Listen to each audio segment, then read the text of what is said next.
Welcome, everyone. My name is Ann Carmichael, and your counselor has asked me to speak to you tonight about the college financial aid process. So let's go ahead and get started. It's important to understand that not only tuition, but other expenses will be incurred to complete one academic year. Those other expenses will be fees, room and board if you're staying on campus, books, supplies, equipment, travel expenses if you're going away to school. But the good news is that there are monies available to help you pay for those expenses. Those uh, are federal grants, which are free money that does not have to be repaid. There's the Pell Grant, the Federal Supplemental Education Opportunity Grant, service grants, and then, of course, the Teach Grant if you plan to study education and teach in the classroom once you graduate. Federal Work Study is part of the program. These are jobs that are available on campus and administered by the financial aid office at your college. You will find that they're very flexible work hours. They're very comparable pay, and they look great on your first professional resume. So please contact the financial aid office if you would like to participate in federal work study. Then there are student loans.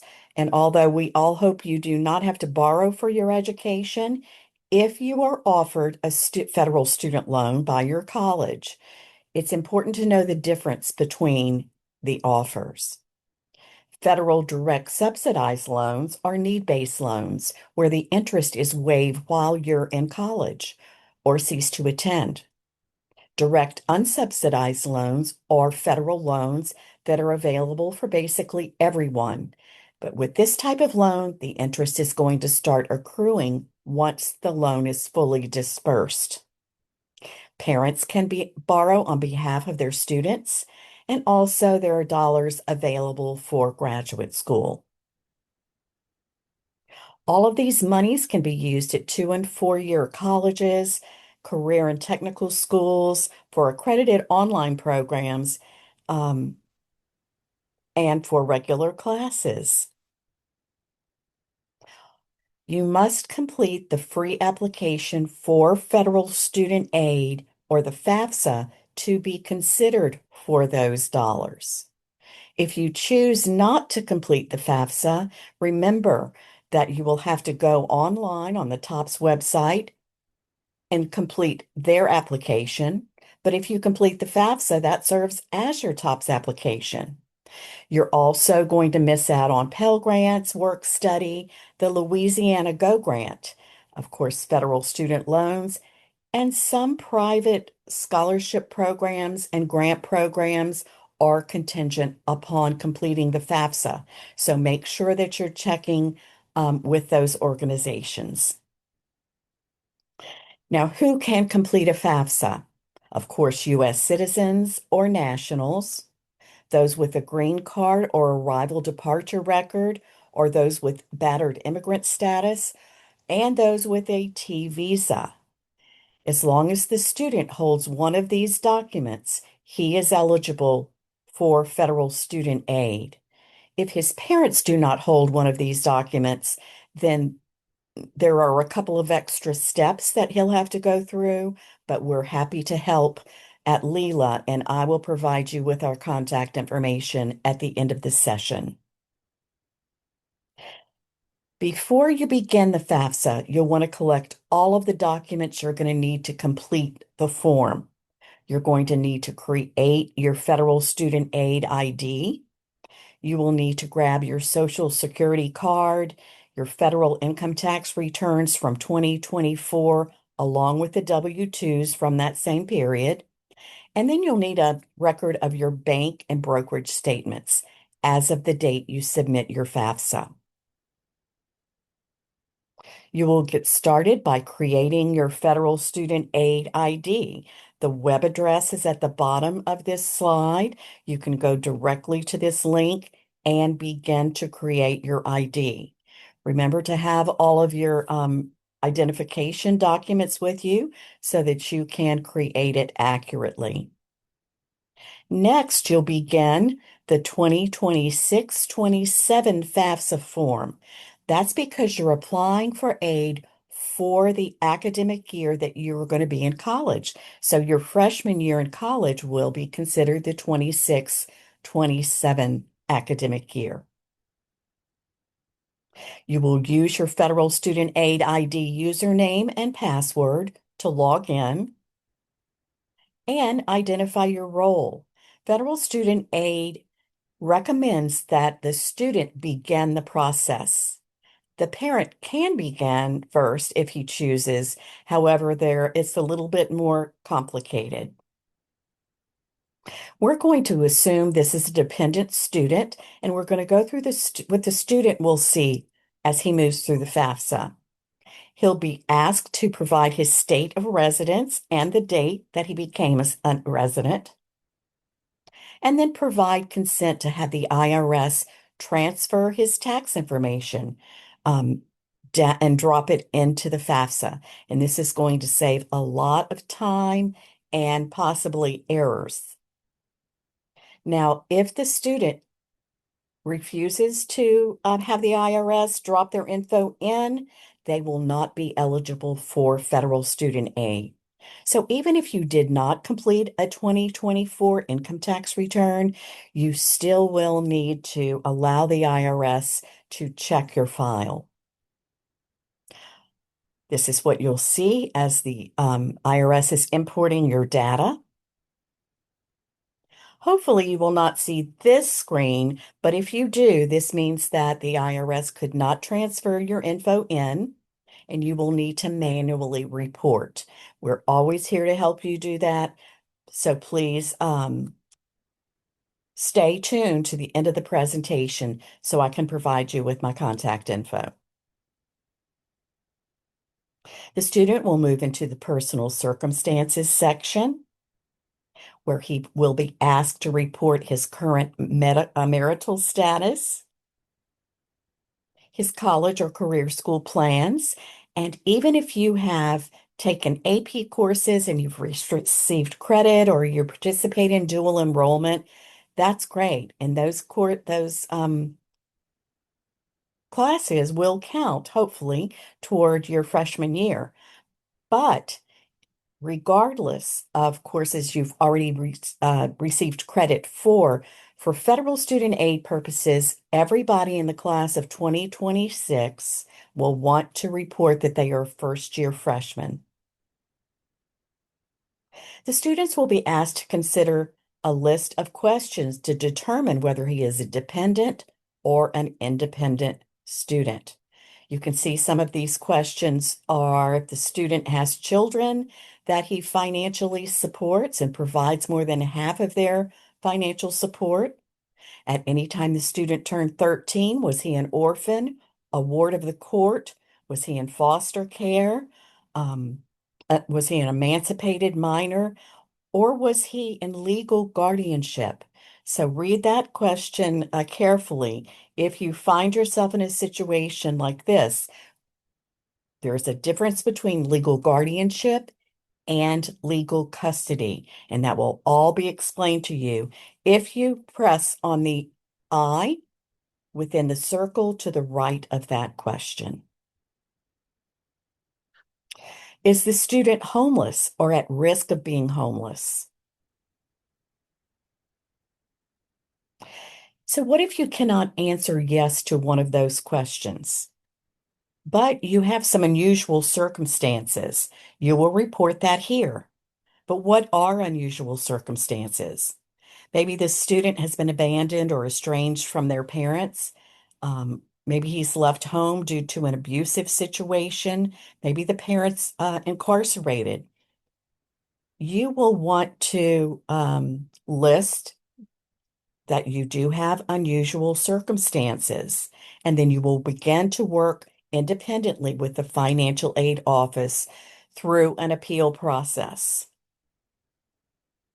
What are some unusual circumstances that you might think are unusual, but federal student aid may not?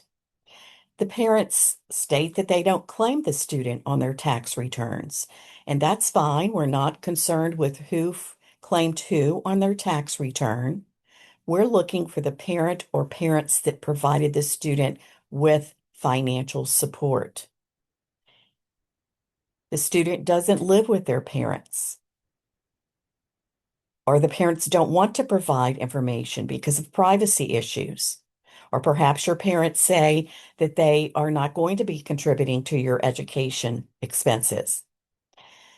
Please remind them, if you do not fall into one of those dependency status categories and you do not have an unusual circumstance, but you just choose not to report your parents' information on the FAFSA, you will only be offered the non-need-based type of student loans.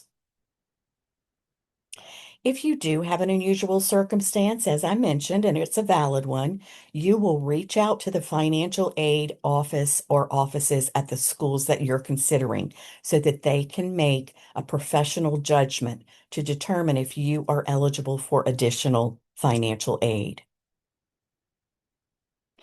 Is the student interested in a direct unsubsidized loan only?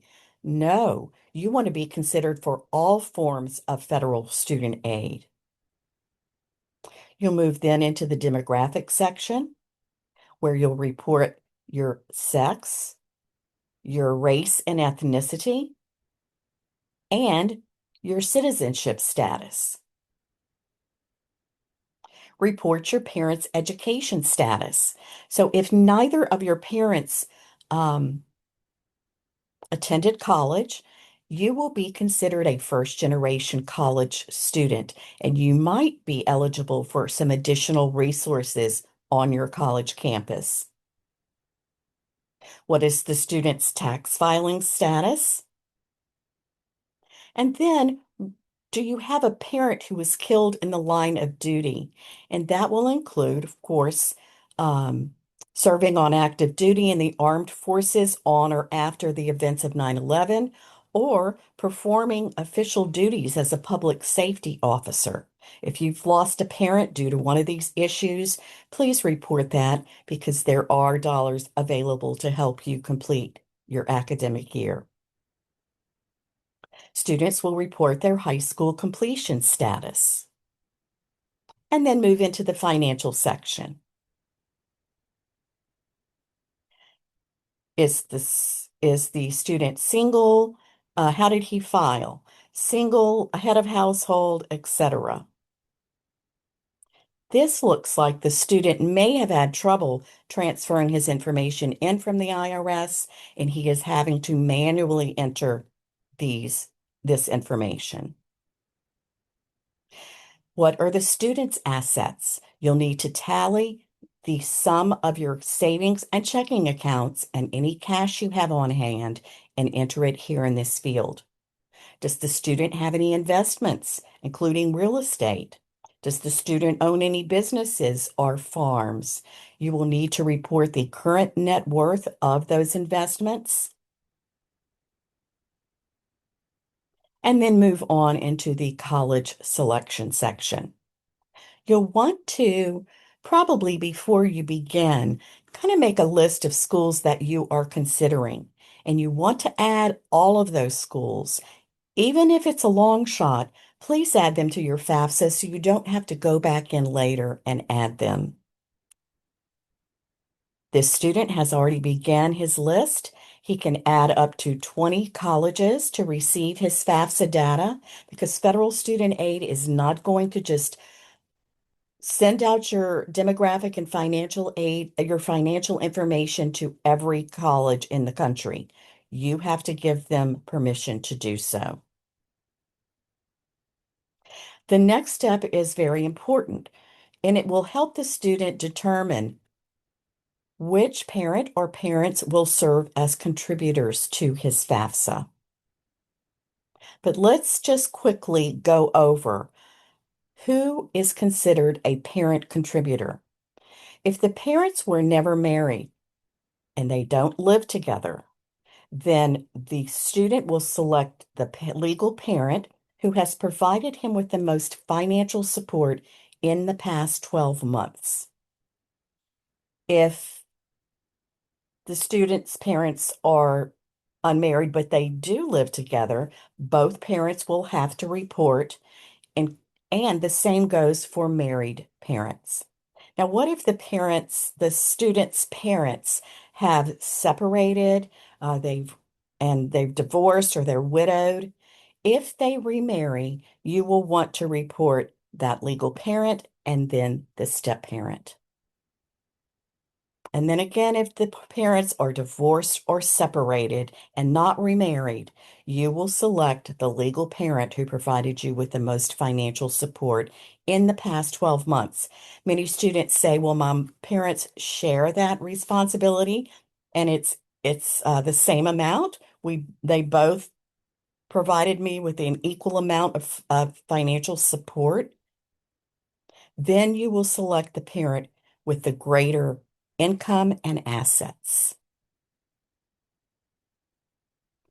You will need to get the parent's contributor's email address and enter it here, and then select Send the Invite.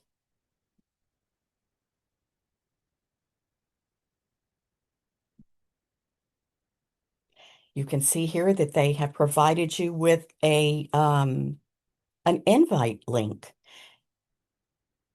You want to say this invite link, students, because if your parents did not receive that email that you just sent to them, you can provide them with this invite link and they can log in and continue to contribute to your FAFSA. Now it's time to sign the FAFSA, but please make sure you're using the green arrows to drop down each section and make sure that your answers are all correct. You will agree that the information that you've provided within the FAFSA is correct to the best of your knowledge, and then you'll sign the FAFSA. You can see here that your contributor has already been sent an email. The invite code is listed again, and your parents should have already received it by the time you get to this point.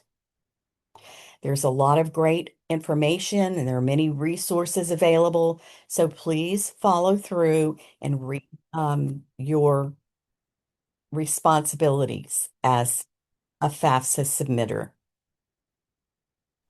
In the meantime, your parents have received the invite code, telling them why it's important that they contribute to your FAFSA. They will accept the invitation. Once they have created an FSA ID at the same site that I gave the students earlier, they will enter their usernames and passwords. Enter the invitation code they received from their email or from the student and agree to share their information. Now, the parents must also provide consent for the IRS to transfer their information into the FAFSA. If a parent does not want to go through this process of the data release, that's fine, but the student will only be considered for the non-need-based student loans. Hopefully your parent is able to transfer, but if they aren't, there's no problem. They will grab their 2024 income tax returns and W-2s, and they will need to provide some manual entries later in the form. Parents go into their demographic section where they will report their current marital status, their state of residence, and the date they became a resident of that state. Then we'll move to the financial section that looks almost exactly like the student section. However, parents will be asked to report if anyone in their family has participated in any of these federal benefits programs in the the calendar year 24 or 25. Parents will begin to be asked information about their taxes. their family size, and they're giving you an opportunity here to adjust that family size. Because although your dependents are listed on your tax return, a lot can happen between 2024 and 2025.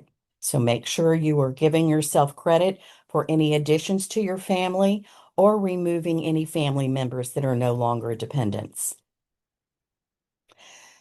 Parents provide the number of students that you will have in college during the 26-27 academic year. Now, this parent was not able to link to the IRS, so you can see that they're being asked to manually report. We are here to help you walk through it. However, it's very easy to move through the different fields. And if you have a question about what they're asking for, a specific question, there should be an I within a circle over to the right-hand side of every field. Click there, and it will give you a detailed description of what to report, how to report it, and what not to report. If a parent who's a contributor received any child support during the last complete calendar year, you will want to tally up that information and drop it here into the child support received. Now, this is not what a court has mandated you receive. It is what you actually received from the other parent. Parents will tally up their savings and checking accounts and add any cash they might have on hand, and they will enter it in this parent asset section. And then they will report the current net worth of any investments that they might have, but not including their family home. So make sure that you are only reporting the current net value, which is the value, the total value of the property, subtracting out any debt you owe on that asset. That is your net worth. Then you'll report the net worth of any businesses or farms that you might have investments in. However, if you live on that business or farm or fishery, you do not need to report that here. Then you will list the other spouses, if you're married, birth date. And now it's time for the parents to look over their contribution. Make sure that you are using these green check marks to open up each of these sections and check your answers for accuracy. Once you have, you will agree that the information you have provided as the parent is complete and accurate to the best of your knowledge, and then you'll sign and submit. Parents, you'll automatically receive this pop-up congratulating you for completing. There is a wealth of information on this page, so please read through it. But just to let you know, the student has also received a communication via email that you have completed the contribution. The student will then be able to review his FAFSA submission summary and take a look at his estimated financial aid calculation. Now, this is not your financial aid offer. This is just a recommendation that federal student aid sends to your colleges that you've listed on the FAFSA using the answers that you provided within the FAFSA form itself. Your student aid index is calculated using the questions and answers that you have been presented in the FAFSA, and this is the magic formula that the Financial Aid Office uses to determine your aid on their campus. This is called the Student Aid Index, and some private scholarship groups ask for this calculation. So make sure you're retaining a copy of this FAFSA submission summary. If you do log into your dashboard on your Federal Student Aid ID account, you can see your submission summary. You can make a correction to your FAFSA again this time if you need to, and there are many other resources that are available to you.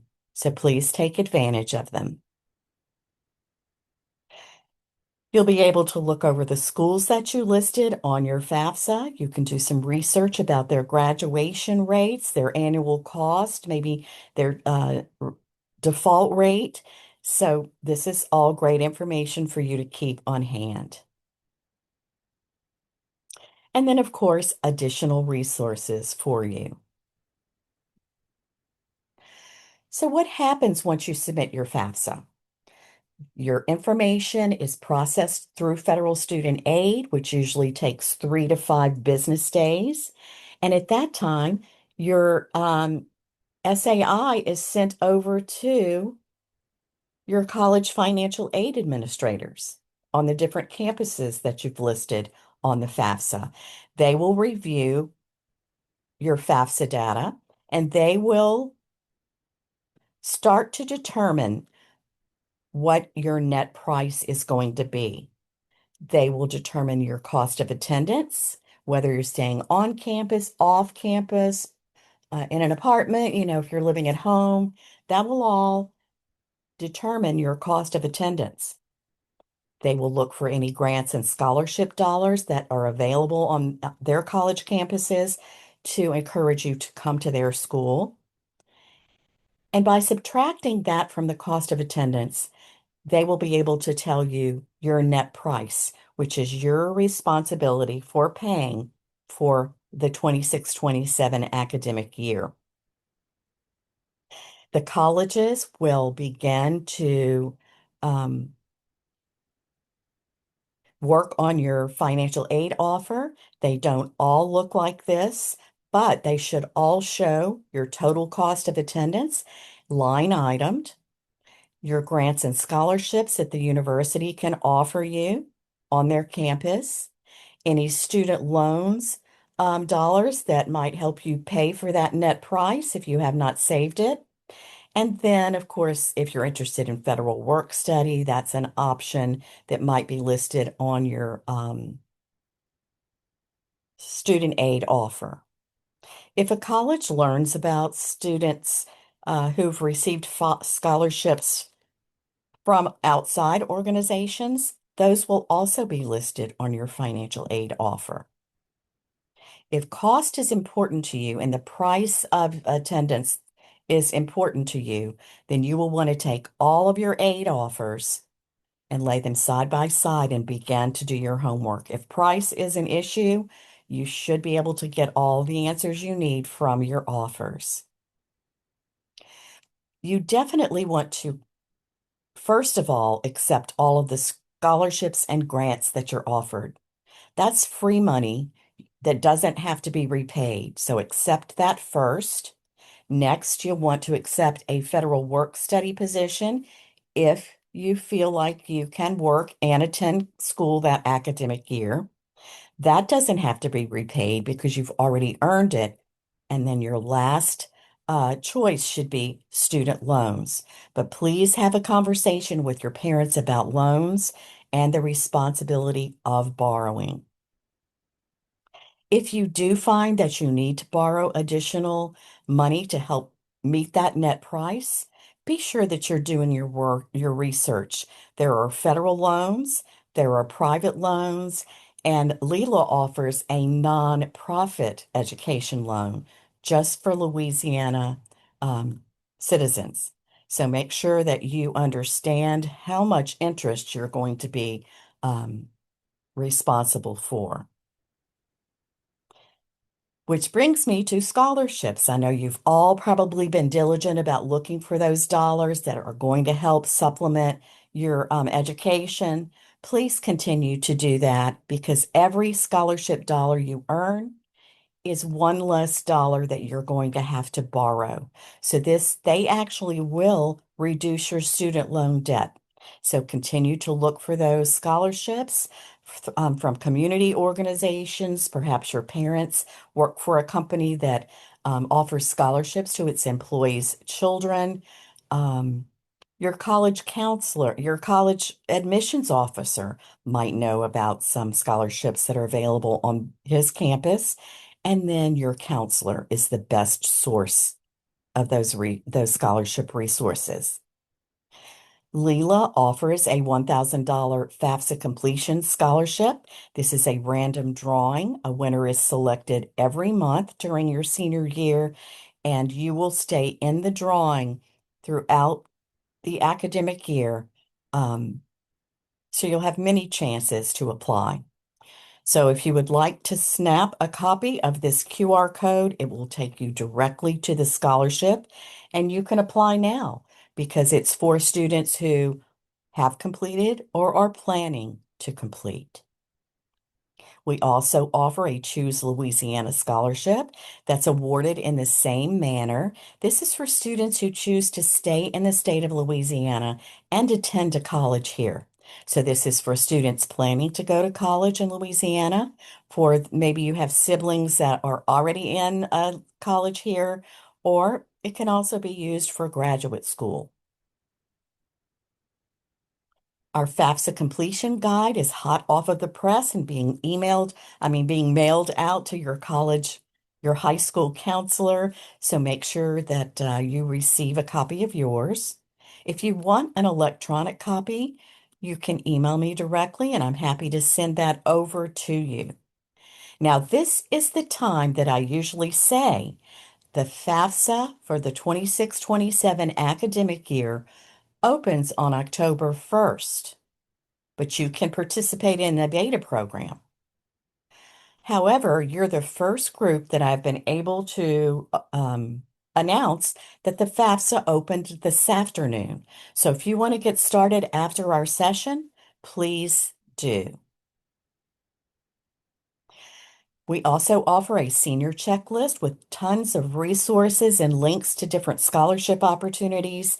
This is on our website at leela.org, or I can also mail a copy of this to you if you'd like. Now I'm going to provide you with my contact info. Again, my name is Ann Carmichael. Here's my email address. So if you have any questions or you want to discuss anything in private, please email me. If you've already jumped into your FSA ID or you get into the FAFSA on your own and you need a little help, you can call our helpline or you can schedule a free virtual FAFSA session. By using this QR code, you'll go directly to our calendar and you can schedule a one-on-one session uh, with a Leela representative to help you complete. I want to open this up for uh, discussion. So if anybody would like to unmute themselves and ask a question about this information just presented, or perhaps you want to enter your question in the chat room, this would be the time to do that.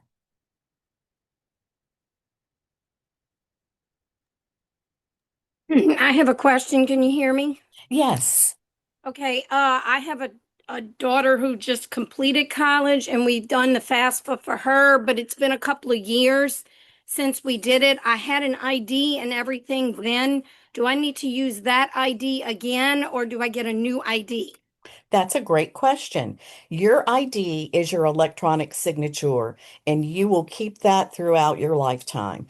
But I would encourage you to go to the FSA ID site and just take a look at the information that you've provided. Has your email changed? Have you moved? Do you have a different mobile phone? Just update everything, and you'll be ready to contribute to your younger child's FAFSA. Um, in addition to that, what if I don't remember what it was? There is an opportunity at the FSAID site to allow you to reset your username, not your username, but your password.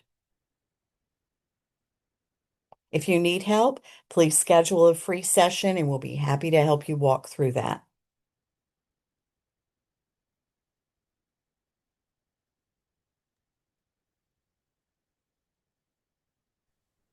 Yes, you mentioned that if we're unable to pull from the IRS, if we put in the information manually, will it still will they still be able to apply for need-based aid, or if only if it's pulled in from the IRS? No, if you are unable, if you at least attempted to use that consent tool, then and you have to enter manually, that will be accepted. Now, Okay. if you are in that situation, um, your college might ask you to go back a few months later and try to link again. If you're still unsuccessful, they might ask you for a copy of your 2024 income tax return just to verify. Okay, thank you. Yes, I think it was actually they're going to have trouble with my son's pulling in my son's information. It has to do with a space in his last name. So, Okay. yeah, exactly. So I think that's the issue.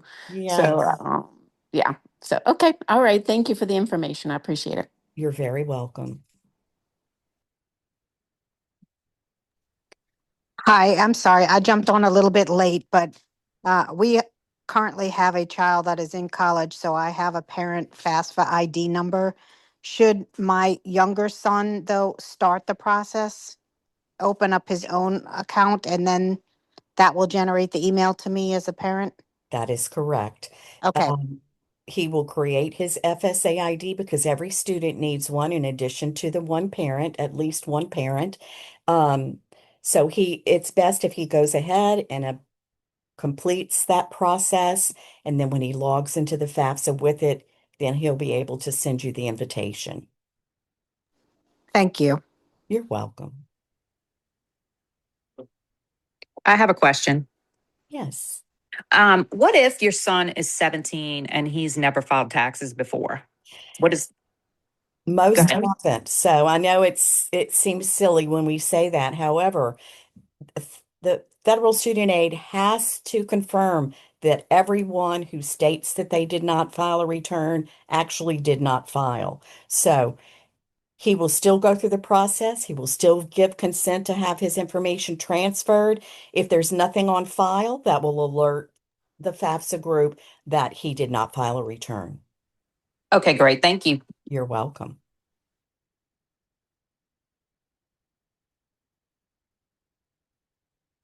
And I will be providing a copy of this presentation and the slide deck. If anybody is interested and you want to email me directly, I'm happy to provide that to you. I'm also going to send it on to your counselor.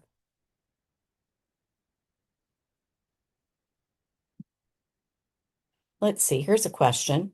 If your child has worked and is 17, and he filed last year, would we just need to use his IRS info or would we have to put the parents on it as well? Um,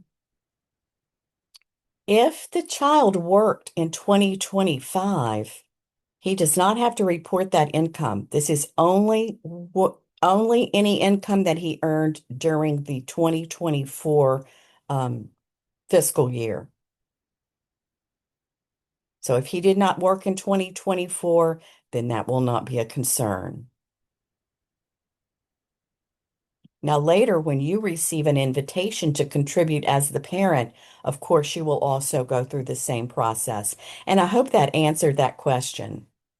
Or if you want to email me or you want to give me a phone call, I'm happy we can discuss any concerns that you might have. Do you claim your pension or your 401k as an asset? And that is all going to be explained to you in the asset section. But I will say this, any asset that you have that was created as an education benefit, like the START program or any 529, does have to be reported on the FAFSA. But if it's your personal retirement fund, no, you do not have to provide that asset. However, if you're receiving a pension, you've already retired and you're receiving a pension that is income to you during the 2024 academic year, the fiscal year, that will be reported to the IRS and the IRS will move that into the FAFSA itself. So you do have to claim it as income, but it will be taken care of through the data transfer from the IRS, but you do not have to claim it as an asset.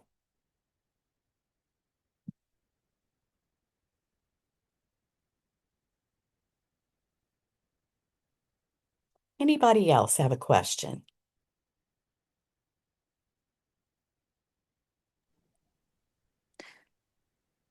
I guess just to clarify, so we do not have to include 401k or 403b investments in the investment section. Is that correct?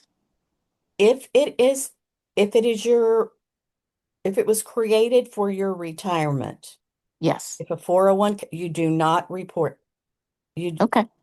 you do not report that. You only report education assets. Okay. All right. Great. Thank you. You're welcome.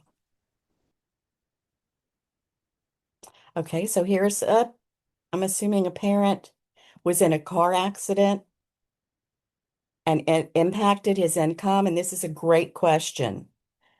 You do have to just think of the FAFSA just as a generic federal form. You do have to answer the questions they're asking with accuracy. But if you find yourself in a situation where your income has been reduced, you have more medical bills than in the past, anything any hardship that you might have gone through since you filed your 2024 income tax return, you will want to contact the financial aid office at the college or colleges you're applying to and let them know because they're the ones who are going to be making these aid offers and they can make adjustments to your student aid index. They can use what's called a professional judgment, and they can override what federal student aid recommends. So make sure you're contacting your colleges to let them know. Once you submit your FAFSA, then they'll have you on file, and then you can contact them and let them know about your special situation.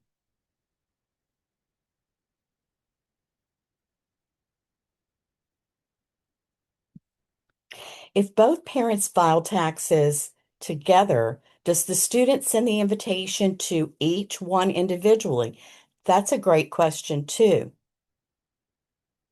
The student will be worked through, and the parents as well will be worked through series of questions.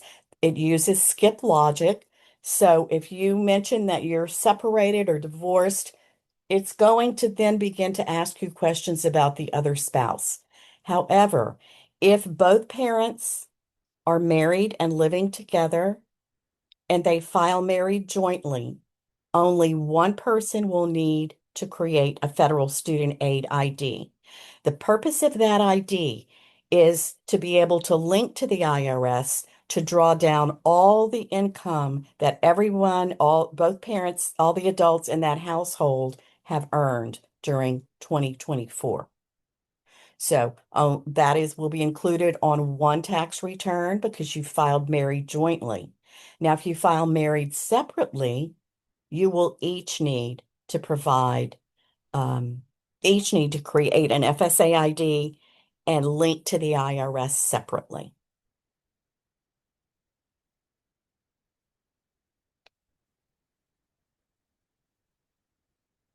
Let's see, we have some great questions here. I hope I have covered everything in the chat box. It's so small. All right. I think I've covered everything in this chat box. Does anybody else have a question? If not, or if you don't want to discuss it online like this, just feel free to shoot me an email. Thank you again for having me. It was a pleasure, and have a wonderful senior year. I'm looking at this last message. Oh, it was just somebody thanking me. So enjoy your senior year and let Leela know how we can help you. Have a good evening. Good night.